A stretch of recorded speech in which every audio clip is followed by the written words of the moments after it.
আসসালামু আলাইকুম।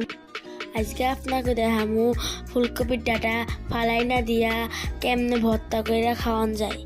আচ্ছা চলেন শুরু করা যাক। এইখানে কিছু ফুলকপির ডাটা নিছি। এবার ফুলকপির ডাটাগুলো ছোট ছোট করে কাইটা নিমু। ছোট ছোট করে কাইটা নিলে ভালো হয়। কাটা শেষ, এবার ধুয়া নিমু। একবারে ভালো করে কসলায় কসলায় ধুয়া নিমু। হ্যাঁ এবার আইসে আমার হেল্প করতে।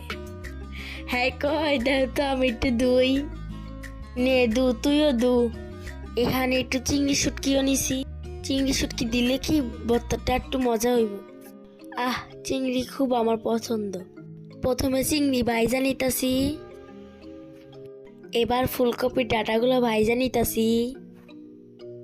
এখানে পেঁয়াজ, কাঁচামরিচ, শুকনো মরিচ, রসুন নিয়ে নিছি। ফুলকপির ডাটাগুলো নাইরা চাইরা ভাইজা নিমু। রসুন, পেঁয়াজ, কাঁচামরিচ, শুকনো মরিচও দিয়া দিলাম। এবার ভালো করে নাড়তে হইব। তেল দিয়ে ভালো করে নাইরা চাইরা নিমু। ভর্তাটা খাইতে যে কি মজা হইব। হয়ে গেছে, এবার নামায় নিমু। এবার ভালো কইরা পাটাতে বাইটা নিমু। চিংড়ি মাছের কি যে একটা বাসনা কইতাছে। হে লবণ দিলে লবণ দিয়া লুই।